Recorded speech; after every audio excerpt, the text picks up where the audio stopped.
You're listening to the Plant-Based, Not Perfect podcast, where we talk about striving for our healthiest selves while living in the real world. So, let's get into it. Welcome to episode number 22. Today I have an unedited conversation with yoga instructor and founder of Palm Beach Veg Fest, Courtney Mitchell.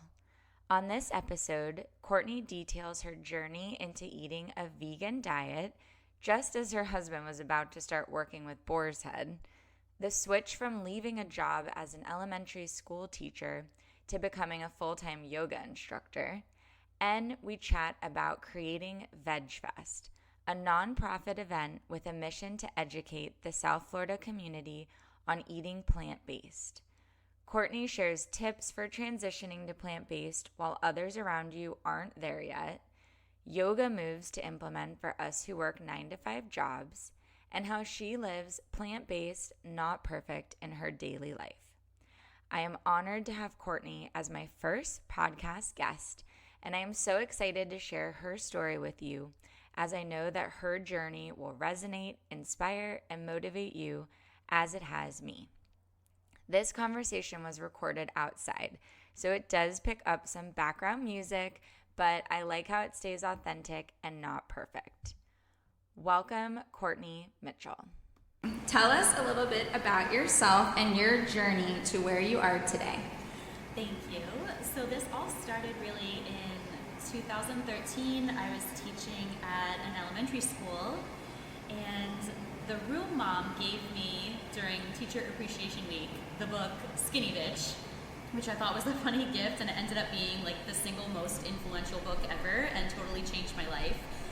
At the time, I had been really struggling to maintain weight, to lose weight. I every day would go to the gym from like 4:45 in the morning to 6:45 in the morning, and then count calories, count protein. Like, I was hungry all the time, and then sometimes after work I would go back to the gym, and I just felt like I still was not seeing results, and I was working so hard. So I read this book, and it really turned my world right side up. It really opened my eyes to the impact of meat and dairy and eggs and fish on my diet, like my health, my weight, my energy levels, my sleep, my stress, as well as really waking me up to how my food choices were impacting the environment and the animals, because obviously we know like meat comes from animals, but we really don't know.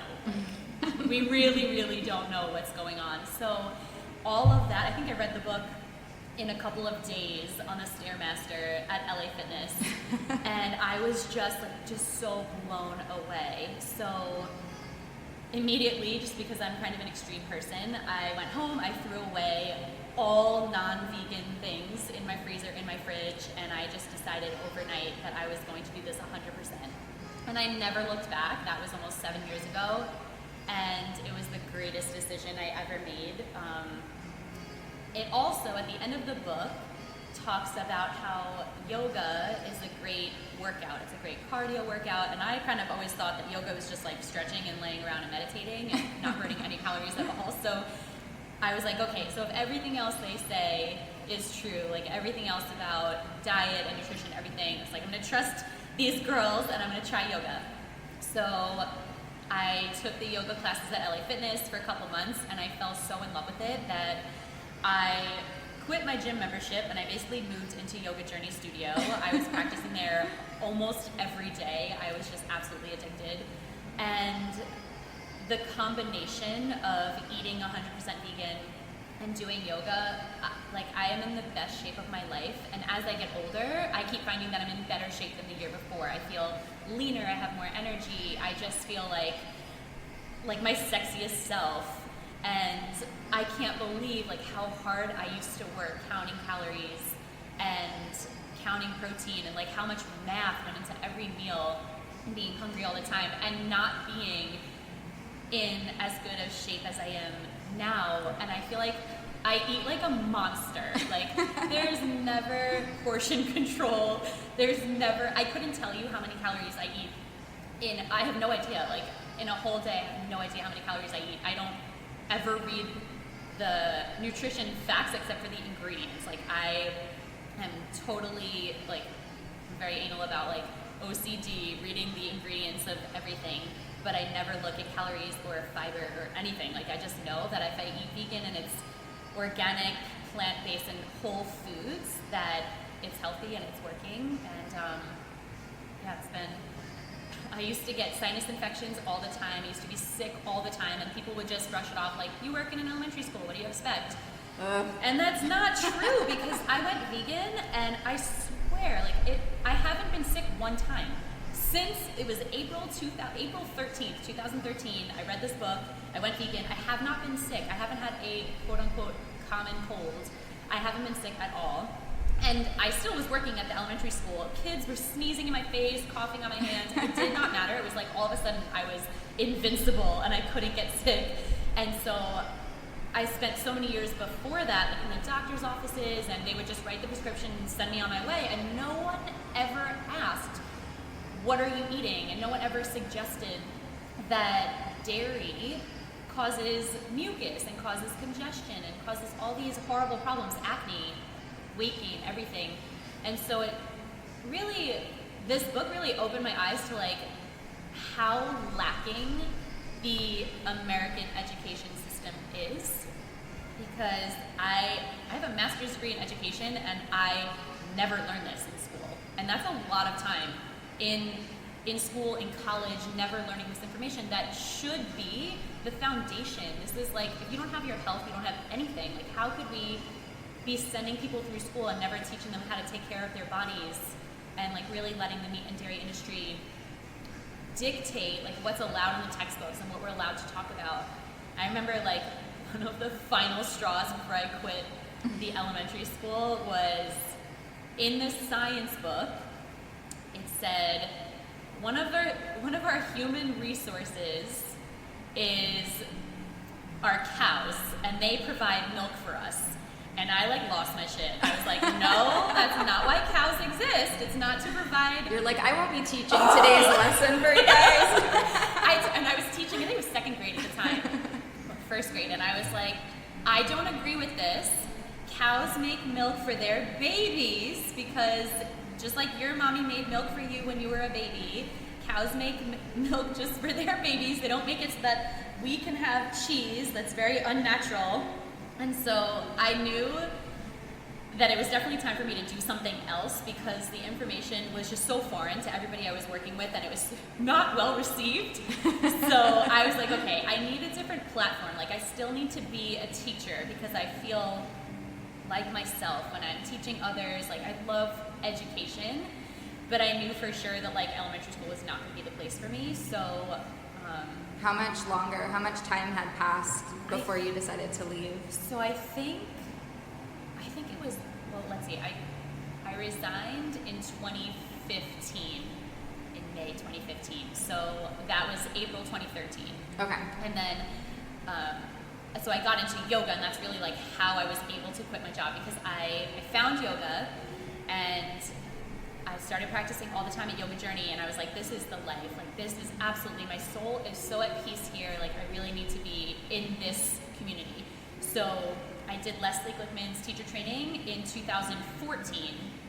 And I remember going back to like our first day of school, 2014 into 2015, and I promised myself, like, this is gonna be my last first day of school. This is the last time I'm setting up a classroom. Like, I need to just take the leap. So at the end of that year was when I handed in my resignation papers. And it's so interesting how that was received. Like, people would ask, what are you going to do about insurance? And that's like the last thing on my mind. Like, I just can't imagine staying in a job that I didn't like for insurance. Like, that can be figured out another way. And also, since I've been vegan, like, I really didn't need health insurance. Not that I don't need it for emergencies, but like, I haven't used my health insurance. So it's so ironic. But anytime you're getting out of a comfort zone for other people, that was one of my questions, was just wondering like what you were faced with when you made that decision, and what kind of, flack that you got from other people. So my parents were definitely surprised, because in December 2013, I graduated with a master's in education. education. So they were thinking like, this is it, she's gonna stay here. So they were surprised for sure, and I think the people I worked with were surprised also. But I don't know, I was just so sure that it really didn't matter what other people said. I was just absolutely sure, like, I'm not going to let the fears of others limit me, and I know that this feels right for me, and it's really okay if other people don't understand it, because it's my path and it's my journey, and it's really not for them anyway. So I just kind of laughed it off when they thought I was crazy. And so the transition was actually really beautiful. It was like the universe totally heard me when I decided, because when I resigned, I started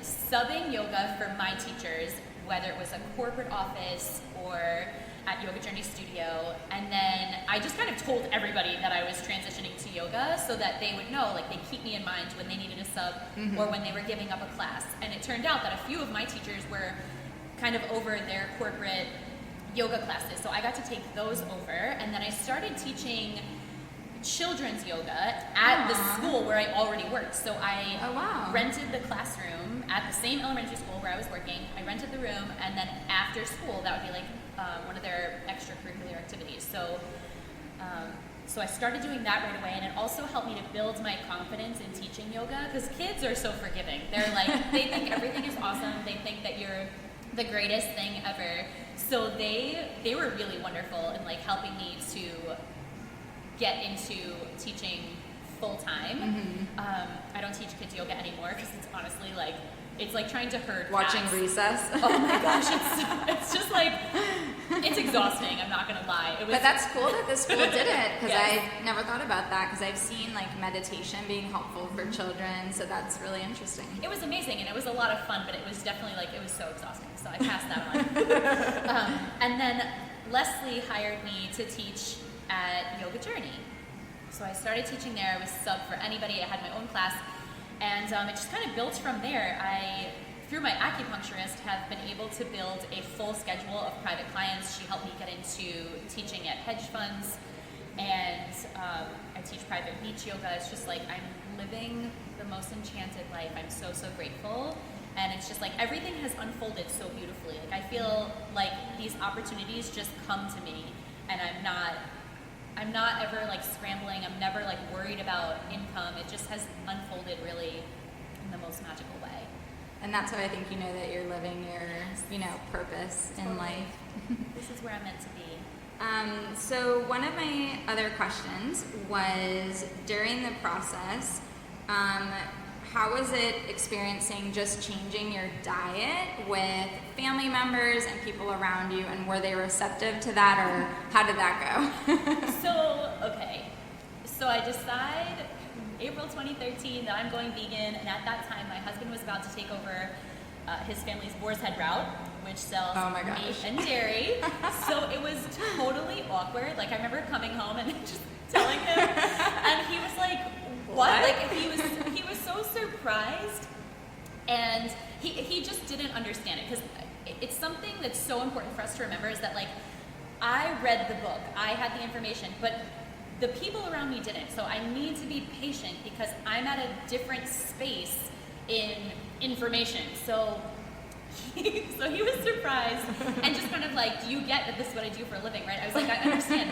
And I'm not, like, this isn't for you, this is for me. And I was very careful not to nag him, and to just keep in mind that, like, the purpose of doing this is because I want to live a long, healthy life. And in the back of my mind, I knew that he was going to go vegan too, like I just knew.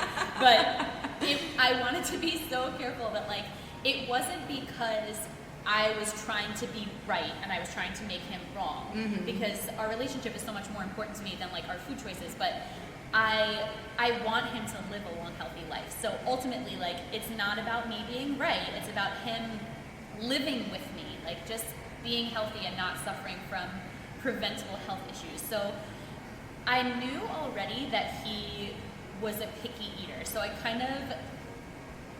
used that avenue as, like, I know that he's easily grossed out by things in food. So I would just, like, I would leave my vegan health and fitness magazine like open to a certain page, and I would just like sprinkle in little facts about the meat and dairy industry, just like little things here and there. And I asked him to watch Forks Over Knives with me, and I think at first he said no. So I just like let it be. Like, I know the information came to me when I was ready. The information is going to come to him when he's ready. So I was very careful not to force. And eventually he did agree to watch Forks Over Knives. I think it was almost, I don't know, like 8 months later. And he was just like horrified because he had been gaining a lot of weight. He has a lot of, in his family, stroke, obesity, just a lot of health problems that he obviously didn't want. And he knew that he had not been feeling his best because he was living off of hot dogs and Haagen-Dazs and like cold cut sandwiches, which are just poison. And so he was like, okay, I think I'm gonna do this with you. So this was like December of that year. So I made sure that like I made a lot of really delicious things, like vegan banana bread, and I made sure that I wasn't just eating salads in front of him, and I was really just like veganizing all of our favorite recipes to show him that it can be like decadent and it can be hearty meals, and it doesn't have to be just like lettuce all the time. And so the rest of my family I don't see as often because they're on Long Island and I'm here in Florida. So that makes things easier. Yeah, so like they were just like totally surprised. They had no idea. They thought it was a cult.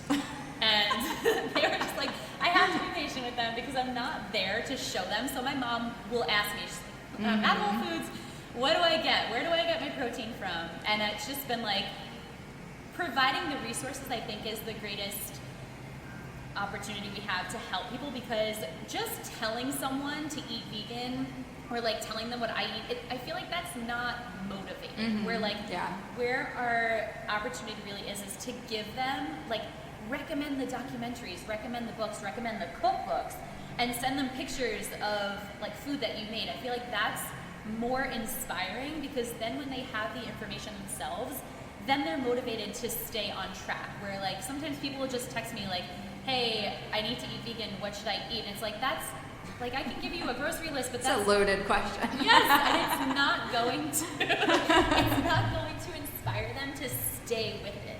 So also like at family gatherings, I totally recommend bring a dish, like show them something exciting that can be made that's vegan.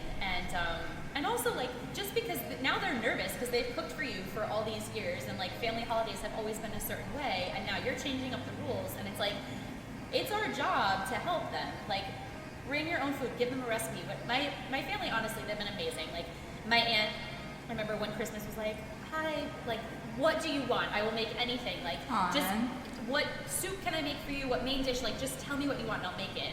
And when my cousin got married, same thing. She was like, I'm with the chef now. Tell me whatever you want and I will make it. Wow, that's so nice. Yeah, and just like being patient with them and being willing to like explain the same things over and over, because the same questions will come up.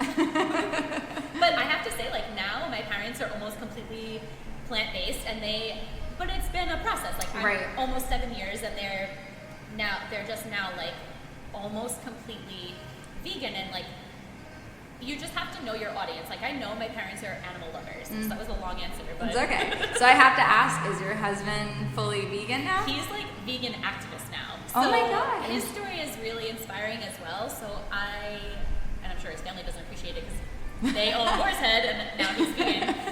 And does he still work for them? No. So so that was, I guess, 8 months after I went vegan.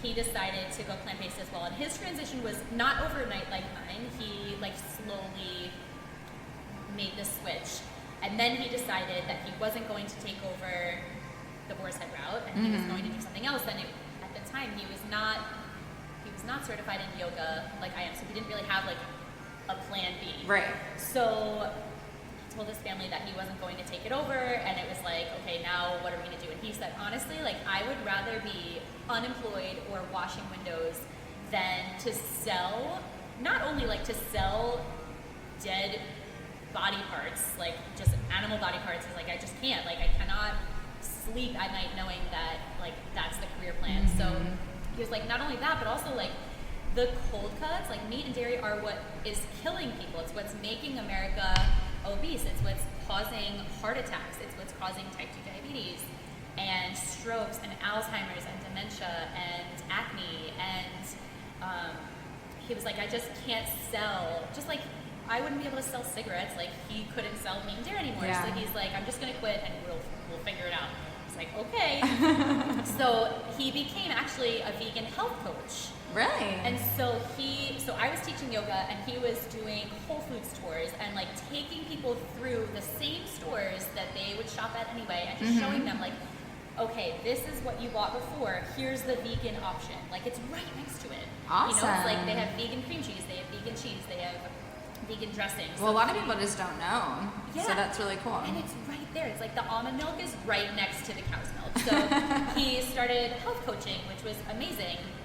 And then, so he was answering kind of one person at a time, like, well, what do I eat? I want to make the switch. And I was at the same time, same thing, like one person at a time asking, like, where do you get your protein? Like, how do you eat a healthy vegan diet? And we were like, okay, how can we do this more effectively? Like, instead of just answering one person at a time, how can we reach on a larger scale, like a huge audience, and bring together all of the resources that we have in our South Florida vegan community and like create this tribe where we all can answer the questions together instead of like just me and him trying to teach everybody. It's exhausting. Yep.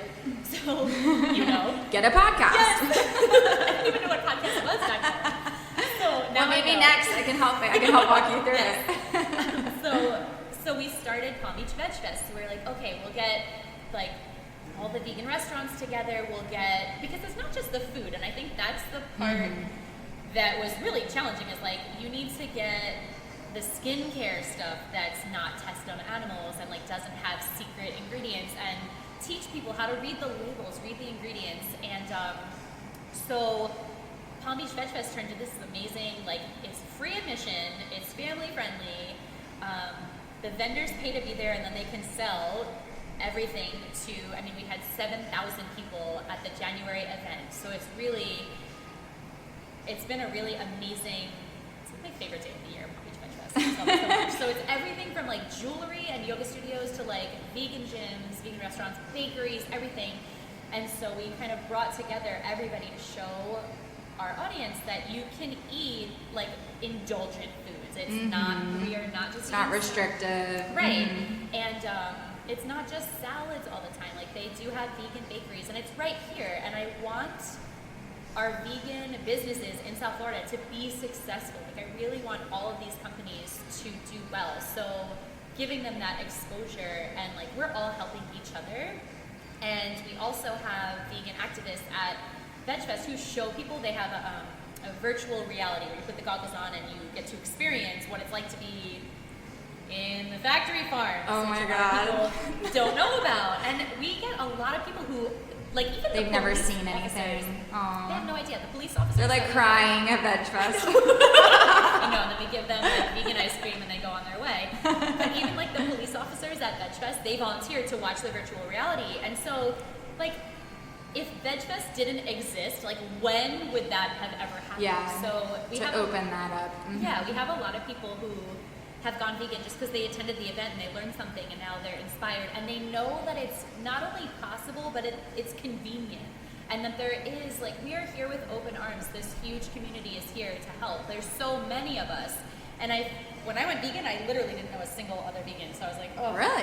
God damn it. Like, this is going to be so difficult. And so in the beginning, I definitely, like, I ate a lot less healthy vegan food than I do now because I just didn't know. Like, if I saw a vegan sticker on it, I was like, okay, like, Well, there's like the transitionary period, and then I talk about this a lot on the podcast, but there's that period, and then there's once you've gotten through that, and you get more just into the whole foods, and you're only eating whole foods. So I feel like there's 2 stages. Absolutely, and like in the beginning, I feel like I had a lot more bloating because I wasn't eating healthy vegan. It wasn't like whole food, plant-based, no oil. It was a lot of the box stuff, just because I didn't know. And I'm not mad at myself. Like, I do the best I can, and we do the best we can until we know better, and we do better.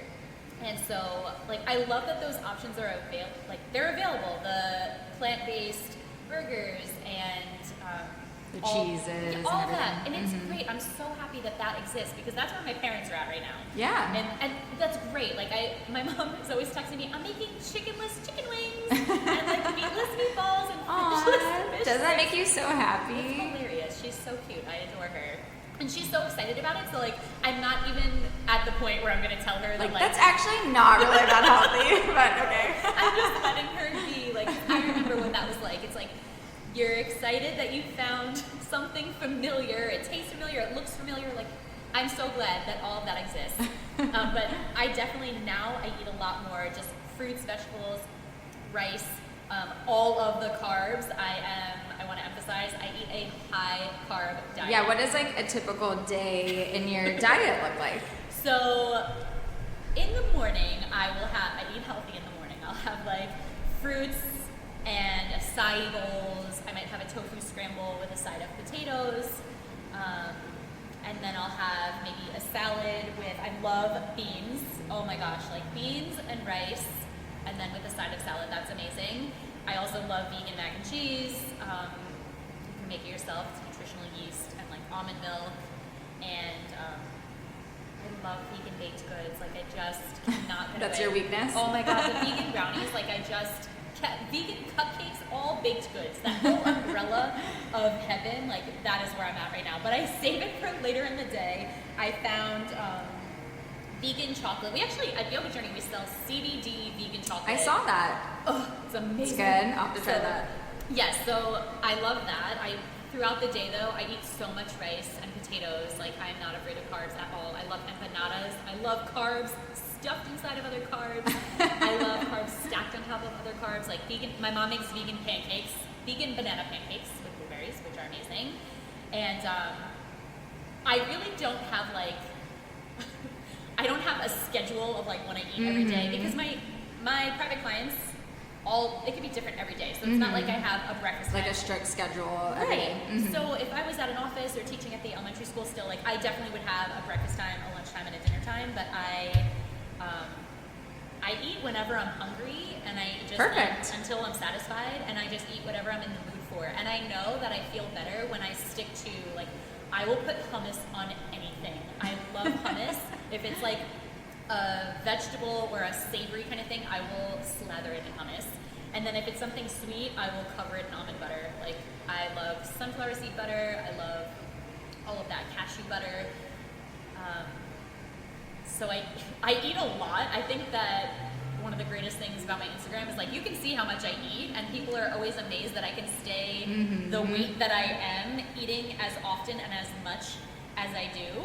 Definitely. Because I think that in high school or middle school, you can eat a lot, French fries and steak and whatever, and you can stay really skinny.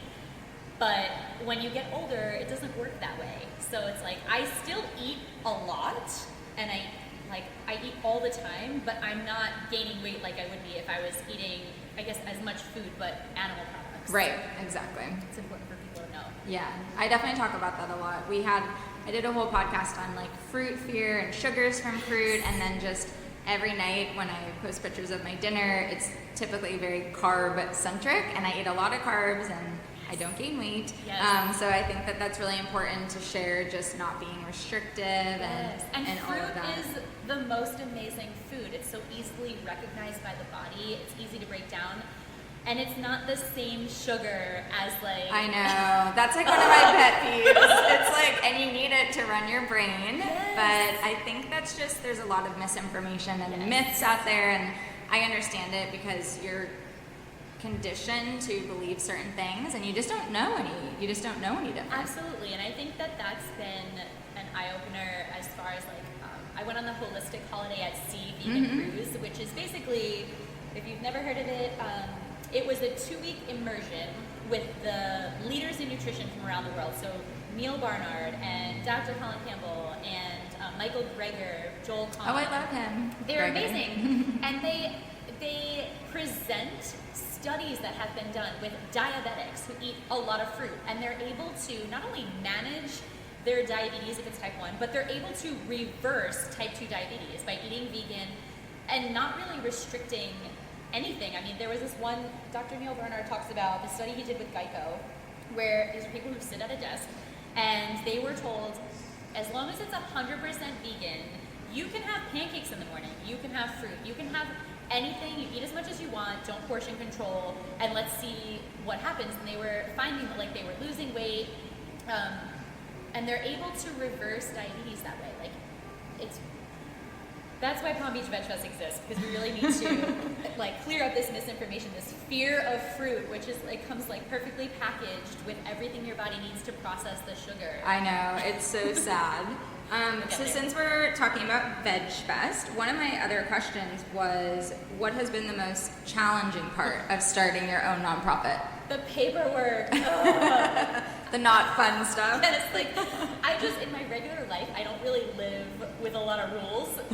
So, like, to do all the paperwork and do all the permit applications and just, like, the rules of maintaining a 501c3 nonprofit organization status, like, I just have no interest in any of that. We have a great accountant, and I'm so grateful, because I just don't care. Like, I just want to throw the party at the amphitheater and have everybody show up and have a good time. Like, that's the part that's so fun. The day of, it's exhausting, but it's so much fun. The paperwork is just, That's how I feel about math, and like that's why I don't calorie count, because I always say I was an English major, not a math major, so I don't know. So that, yeah, it's definitely the paperwork that makes it not fun, but everything else about it is just like living a dream. It's just mostly, it's 99% amazing, and then there's the paperwork. Okay, so my next question is talking about yoga. So a lot of the listeners have full-time jobs, like myself, where I'm sitting at a desk for most of my day unless I get up and, you know, move around. So are there any like particular yoga moves that you might recommend just for people who are more sedentary, like when they get home to do or in the morning to do? So I would say actually, when you're at the office, if you don't have a stand-up desk, get one. And if you can't get one, then stand up. Like every half hour, stand up, stretch, lean back, take a back bend, because so much of the lower back pain comes from, we shorten the psoas, like the plexors get short because we're sitting. It's like when you're driving for a long time. And that connects the lower back to the top of the thigh bone in the front, and so that muscle gets really short when you sit for a long time. So stand up, lean back, stretch your arms over your head, and lean side to side. Take a little twist in your desk chair. Like move while you're at work, and then when you get home, I think spinal twisting is so important. And then also, if you don't have the 3-minute egg blocks, get them, they're amazing. You can do supported back bends that way. So if you don't have them, you can just, when you're laying on your floor, bend your knees, lift your hips up, put books or something underneath your hips, underneath the sacrum, and then straighten your legs, reach your arms up overhead, and so you're laying down, your hips are supported on the books or the 3-minute egg blocks. And I would also say when you're in bed or if you're laying on the floor, put your legs up the wall and allow the legs to drain. So I always do that, but I didn't really know what it did. Yeah, so it helps. Well, it helps to calm the body, calm the mind. It helps for circulation. Okay, so I have a few more questions. One of them is, so obviously the podcast is plant-based, not perfect. If you had something not perfect to share about your diet, what would it be? So I have two for this actually. One is a food thing, which obviously is my addiction to vegan baked goods. I understand that it's not healthy, and like if I had, but you know, so that's half the battle. If I was sick though, if there was a reason to give it up, yes, like I would. If I had some kind of illness, if I was getting sick, I would give up the vegan baked goods, I think. But for right now, like I just feel so good. I just don't feel like you have to. Right, I don't feel bad about it because I feel so healthy, and also because the only person suffering is me with the vegan baked goods. Like there's no animal products in it. There's nothing, like nothing was harmed in the making of it. So I just don't feel motivated to give it up at this point. Okay. The other thing that I recently discovered is that I've been really good about reading the labels of all of my skincare, my shampoo, my soap. All of that is 100% vegan, cruelty-free, like never animal testing. I recently found out that red nail polish comes from crushing beetles and like squishing bugs and using that to dye the nail polish.